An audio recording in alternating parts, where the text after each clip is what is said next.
গতকাল 12 এপ্রিল ঢাকার রাজপথে গাজার পক্ষে জনস্রোত লাখো মানুষের সমাবেশ মুখর হয়েছিল রাজধানী। এই মার্চ ফর গাজা এখন শুধু বাংলাদেশ নয়, উঠে এসেছে আন্তর্জাতিক গণমাধ্যমেও। গতকাল সোহরাওয়ার্দী উদ্যানে অনুষ্ঠিত এই মার্চ ফর গাজায় অংশ নেয় প্রায় 1 লক্ষেরও বেশি মানুষ।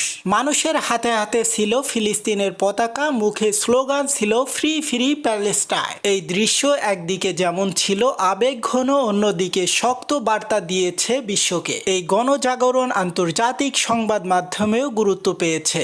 The Times of Israel, Arab News, Al Jazeera সহ প্রভাবশালী কয়েকটি মিডিয়ায় প্রকাশ পেয়েছে ঢাকার এই প্রতিবেদন। দ্য টাইমস অফ ইসরায়েল এক প্রতিবেদনে লিখেছেন, ঢাকার রাজপথ গাজার পক্ষে গর্জে উঠেছে। এটি ইসরায়েলি সামাজিক যোগাযোগ মাধ্যমেও আলোচনার জন্ম দিয়েছে। বক্তারা বলেন, এই বিক্ষোভ শুধু রাজনীতি নয়, মানবতার প্রশ্নে সাধারণ মানুষের অবস্থান স্পষ্ট করল। কারণ এই সমাবেশে অংশ নিয়েছে বাংলাদেশের সকল স্তরের মানুষ। গাজার শিশুদের কান্না, ধ্বংস স্তূপের চাপা পড়ে থাকা মানবতা, এই সব কিছুর প্রতিবাদেই ঢাকায় জড়ো হয়েছিল লাখো মানুষের কণ্ঠ। আপনারা দেখছেন এই সে গ্লোবাল নিউজ, সাথে আছে আমি হুসেন আহমেদ। সকলকে অনেক অনেক ধন্যবাদ।